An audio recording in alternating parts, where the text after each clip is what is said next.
Yan, magandang araw muli sa inyong lahat. Ngayon, papakita ko sa inyo kung ano yung mga ginagawa ko dito. Yan, LB room yan. Ayan. Ayan, ito mga daily checklist namin. Ginagawa. Ay ito, ang capacitor bank namin dito. Ayan, yung 9.99 na yan, yan yung power factor. Tapos, ayan, 8 steps. Ito naman yung SMDB namin. Ayan. Ito naman yung main breaker na 2,500 ampere trip. Ayan. Ito, ganun din. Ito, capacitor bank main switch. Ito naman yung isa. Yan, gumagana. Papakita ko sa inyo. I-off ko yung isang yan. Ito yung pinaka-switch nya. Ay, yung isa na lang.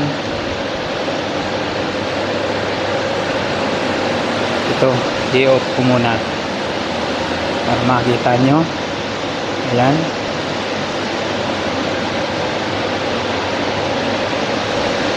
Kasi hindi gumagana yun. Ayan, i-off ko.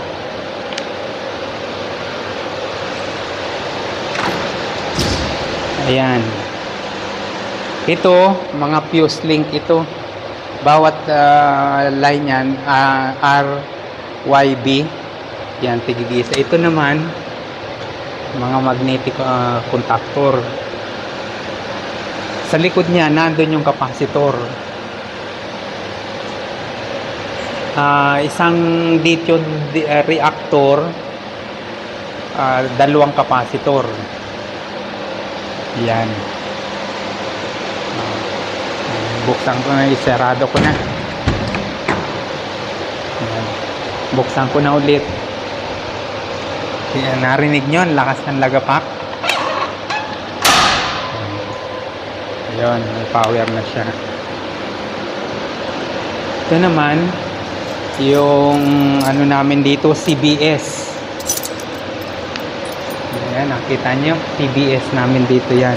Yung central battery system. Ginagamit yan sa camera, sa yan, battery.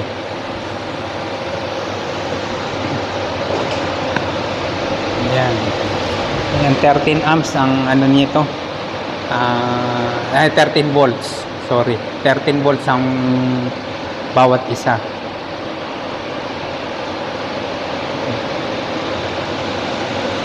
Dry charge yan.